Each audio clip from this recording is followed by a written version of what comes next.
왕이 사람을 보내어 유다와 예루살렘의 모든 장로를 소집하였다. 왕이 주님의 성전에 올라갈 때에 유다의 모든 백성과 예루살렘의 모든 주민과 제사장들과 예언자들과 어른으로부터 아이에 이르기까지 모든 백성이 그와 함께 성전으로 올라갔다. 그때의 왕은 주님의 성전에서 발견된 언약책에 적힌 모든 말씀을 크게 읽어서 사람들에게 들려주도록 하였다. 왕은 기둥 곁에 서서 주님을 따를 것과 온 마음과 목숨을 다 바쳐 그의 계명과 법도와 율례를 지킬 것과 이 책에 적힌 언약의 말씀을 지킬 것을 맹세하는 언약을 주님 앞에서 세웠다. 온 백성도 그 언약에 동참하였다. 왕은 hil기야 대제사장과 부제사장들과 문지기들에게 바알과 아세라와 하늘의 별을 섬기려고 하여 만든 기구들을 주님의 성전으로부터 밖으로 내놓도록 명령하였다. 그리고 그는 예루살렘 바깥 기드론 들판에서 그것들을 모두 불태우고 그 태운 재를 베델로 옮겼다. 그는 또 유다의 역대 왕들이 유다의 성읍들과 예루살렘 주위에 있는 산당에서 분향하려고 임명한 우상을 숭배하는 제사장들을 내쫓았다. 그리고 바알과 태양과 달과 성자들과 하늘의 별에게 제사 지내는 사람들을 모두 몰아냈다. 그는 아세라 목상을 주님의 성전에서 예루살렘 바깥 기드론 시내로 드러내다가 그곳에서 불태워 가루로 만들어서 그 가루를 일반 백성의 공동묘지 위에 뿌렸다. 왕은 또 주님의 성전에 있던 남창의 집을 깨끗이 없애었다. 이 집은 여인들이 아세라 숭배에 쓰이는 천을 짜는 집이었다. 그는 유다의 모든 성읍으로부터 모든 제사장을 철수시켜 예루살렘으로 불러들였다. 그리고 게바로부터 브엘세바에 이르기까지 그 제사장들이 제사하던 산당들을 모두 부정하게 하였다. 그리고 이 성읍 성주의 이름을 따서 여호수아의 문이라고 부르는 문이 있었는데 그 문 어귀에 있는 산당들 곧 그 성문 왼쪽에 있는 산당들을 모두 헐어버렸다. 산당의 제사장들은 예루살렘에 있는 주님의 제단에 올라가지 못하게 하였으나 누룩이 들지 않은 빵은 다른 제사장들과 함께 나누어 먹게 하였다. 그는 또 흰놈의 아들 골짜기에 있는 도벳을 부정한 곳으로 만들어 어떤 사람도 거기에서 자녀들을 몰렉에게 불태워 바치는 일을 하지 못하게 하였다. 또 그는 유다의 왕들이 주님의 성전 어기 곧 나단멜렉 네시의 집 옆에 있는 태양신을 섬기려고 하여 만든 말의 동상을 헐어버리고 태양술에도 불태워버렸다. 또 그는 유다 왕들이 만든 아하스의 다락방 옥상에 세운 제단들과 므낫세가 주님의 성전 안팎들에 세운 제단들을 모두 제거해서 부순 뒤에 가루로 만들어 기드론 시내에 뿌렸다. 또 그는 이스라엘 왕 솔로몬이 시돈 사람들의 우상인 아스다롯과 모압 사람들의 우상인 그모스와 암몬 사람들의 혐오스러운 밀곰을 섬기려고 예루살렘 정면 멸망의 신 오른쪽에 지었던 산당들도 모두 허물었다. 그리고 석상들은 깨뜨리고 아세라 목상들은 토막토막 자르고 그곳을 죽은 사람의 뼈로 가득 채웠다. 왕은 또 느밧의 아들 여로보암이 베델에다 만든 제단 곧 이스라엘로 죄를 짓게 한 그 제단과 산당도 헐었다. 그는 산당을 불태워 가루로 만들었고 아세라 목상도 불태웠다. 요시아는 또 산 위에 무덤이 있는 것을 보고 사람을 보내어 그 무덤 속의 뼈들을 꺼내어서 제단 위에 모아놓고 불태웠다. 그렇게 하여 그 제단들을 부정하게 만들었다. 그래서 한때 하나님의 사람이 이 일을 두고 예언한 주님의 말씀대로 되었다. 요시아가 물었다. 저기 보이는 저 비석은 무엇이냐? 그 성읍의 백성이 그에게 대답하였다. 유다에서 온 어느 하나님의 사람의 무덤입니다. 그는 베델의 제단에 관하여 임금님께서 이런 일들을 하실 것이라고 미리 예언하셨던 분입니다. 왕이 말하였다. 그 무덤은 그대로 두어라. 그리고 아무도 그 유해를 만지지 못하게 하여라. 이렇게 하여 그들은 그의 뼈와 사마리아에서 온 예언자의 뼈는 그대로 두었다. 이스라엘 왕들이 사마리아 도성의 언덕마다 세워 주님의 분노를 돋우었던 모든 산당을 요시아가 이렇게 헐었다. 그는 베델에서 한 것처럼 하였다. 더욱이 그는 그곳 산당에 있는 제사장들을 모두 제단 위에서 죽이고 사람의 뼈를 함께 그 위에서 태운 뒤에 예루살렘으로 돌아갔다. 왕은 온 백성에게 명령을 내렸다. 이 언약책에 기록된 대로 주 당신들의 하나님께 감사드리는 유월절을 준비하십시오. 사사들이 이스라엘을 다스리던 시대로부터 이스라엘과 유다 왕들의 시대에 이르기까지 어느 시대에도 이와 같은 유월절을 지킨 일은 없었다. 요시야 왕 제18년에 이르러서야 비로소 예루살렘에서 주님을 기리는 유월절을 지켰다.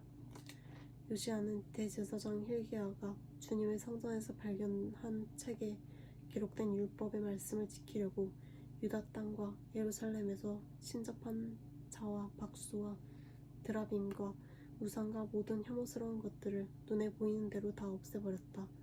이와 같은 마음을 다 기울이고 생명을 다하고 힘을 다 기울여 모세의 율법을 지키며 주님께로 돌이킨 왕은 이전에도 없었고 그 뒤로도 다시 나타나지 않았다. 그러나 주님께서는 유다에게 쏟으시려던 그 불타는 진노를 거두어 들이시지 않으셨다. 므낫세가 주님을 너무나도 경노하시게 하였기 때문이다. 그래서 주님께서는 이렇게 말씀하셨다. 이스라엘을 내가 외면하였듯이 유다도 내가 외면할 것이요 내가 선택한 도성 예루살렘과 나의 이름을 두겠다고 말한 그 성전조차도 내가 버리겠다. 요시야의 나머지 행적과 그가 한 모든 일은 유다왕 역대시락에 기록되어 있다. 그가 다스리고 있던 때에 이집트의 바로 느고 왕이 아시리아의 왕을 도우려고 유프라테스 강 쪽으로 올라갔다. 요시야 왕이 그를 맞아 싸우려고 무기토로 올라갔으나 바로 느고에게 죽고 말았다. 요시야의 신하들은 죽은 왕을 병거에 실어 무기토에서 예루살렘으로 옮겨와서 그의 무덤에 안장하였다. 그 땅의 백성이 요시야의 아들 여호아하스를 데려다가 그에게 기름을 붓고 아버지의 뒤를 잇게 하였다. 여호아하스는 왕이 되었을 때에 23살이었다. 그는 예루살렘에서 3달 동안 다스렸다. 그의 어머니 하무달은 림낫 출신인 에레미야의 딸이다. 여호아하스는 조상의 악한 행위를 본받아 주님께서 보시기에 악한 일을 하였다. 이집트의 바로 느고 왕이 그를 하맛 땅에 있는 라블라에서 사로잡아 예루살렘에서 다스리지 못하게 하고 유다가 이집트에 100달란트와 금 1달란트를 조공으로 바치게 하였다. 또 바로 느고 왕은 요시야를 대신하여 요시야의 아들 엘리야김을 왕으로 삼고 그의 이름을 여호와김으로 바꾸게 하였다. 여호아하스는 이집트로 끌려가 그곳에서 죽었다. 여호야김은 바로의 요구대로 그에게 은과 금을 주었다. 그는 바로의 명령대로 은을 주려고 백성에게 세금을 부과하였고 백성들은 각자의 재산 정도에 따라 배정된 액수의 대로 바로 느고에게 줄 은과 금을 내놓아야 하였다. 여호야김은 왕이 되었을 때에 25살이었다. 예루살렘에서 11해 동안 다스렸다. 그의 어머니 스비다는 로마 출신 브디아의 딸이다. 그는 조상의 악한 행위를 본받아 주님께서 보시기에 악한 일을 하였다.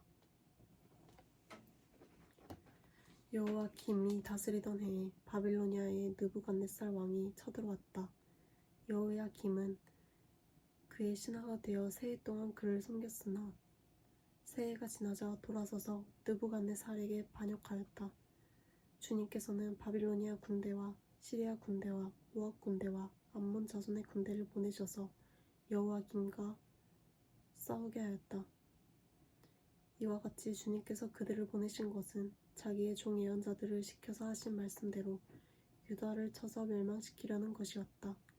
이것은 므낫세가 지은 죄 때문에 그들을 주님 앞에서 내쫓으시겠다고 하신 주님의 말씀이 유다에게서 성취된 일이었다. 더욱이 죄 없는 사람을 죽여 예루살렘을 죄 없는 사람의 피로 가득 채운 그의 죄를 주님께서는 결코 용서하실 수 없으셨기 때문이다. 여호야김의 나머지 행적과 그가 한 모든 일은 유다왕 역대시락에 기록되어 있다. 여호야김의 그의 조상과 함께 누워 잠드니 그의 아들 여호야긴이 그의 뒤를 이어 왕이 되었다. 바빌로니아 왕이 이집트의 강에서부터 유프라테스 강까지 이집트 왕에게 속한 땅을 모두 점령하였으므로 이집트 왕은 다시는 더욱 국경 밖으로 나오지 못하였다. 여호야긴은 왕이 되었을 때에 18살이었다. 그는 예루살렘에서 3달 동안 다스렸다.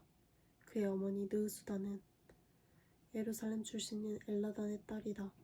여호야긴은 조상이 하였던 것처럼 주님께서 보시기에 악한 일을 하였다. 그때에 바빌로니아의 느부갓네살 왕의 군대가 예루살렘을 치러 올라와서 이 도성을 포위하였다. 이렇게 그의 군대가 포위하고 있는 동안에 바빌로니아의 느부갓네살 왕이 이 도성에 도착하였다. 그리하여 유다의 여호야긴 왕의 그의 어머니와 신하들과 지휘관들과 내시들과 함께 바빌로니아 왕을 맞으러 나갔다. 그러나 바빌로니아 왕은 오히려 여호야긴을 사로잡아 갔다. 때는 바빌로니아 왕 제8년이었다. 그리고 느부갓네살은 주님의 성전 안에 있는 보물과 왕궁 안에 있는 보물들을 모두 탈취하여 갔고 이스라엘의 솔로몬 왕이 만든 주님의 성전의 금그릇들을 모두 산산조각 내어 깨뜨려 버렸다. 이것이 주님께서 미리 말씀하신 대로 된 일이다. 더욱이 그는 예루살렘의 모든 주민과 관리와 용사 10,000명뿐만 아니라 모든 기술자와 대장장이를 사로잡아 갔다. 그래서 그 땅에는 아주 가난한 사람들 말고는 하나도 남지 않았다. 느부갓네살은 여호야긴 왕을 바빌론으로 사로잡아 갔다. 그의 어머니와 왕비들과 내시들과 그 땅의 고관들을 모두 예루살렘에서 바빌론으로 사로잡아 갔다. 또 7,000명의 용사와 1,000명의 기술자와 대장장이를 바빌론으로 사로잡아 갔는데 이들은 모두 뛰어난 용사여 훈련된 전사들이었다. 바빌로니아 왕이 여호야긴의 삼촌 마따니아를 여호야긴 대신에 왕으로 세우고 그의 이름을 시드기야로 고치게 하였다. 시드기야가 왕이 되었을 때에 그는 21살이었다. 그는 예루살렘에서 11해 동안 다스렸다. 그의 어머니 하무달은 림나 출신으로 에레미야의 딸이다. 그는 여호야김이 하였던 것과 똑같이 주님께서 보시기에 악한 일을 하였다. 예루살렘과 유다가 주님을 그토록 진노하시게 하였기 때문에 주님께서는 마침내 그들을 주님 앞에서 쫓아내셨다. 시드기야가 바빌로니아 왕에게 반기를 들었으므로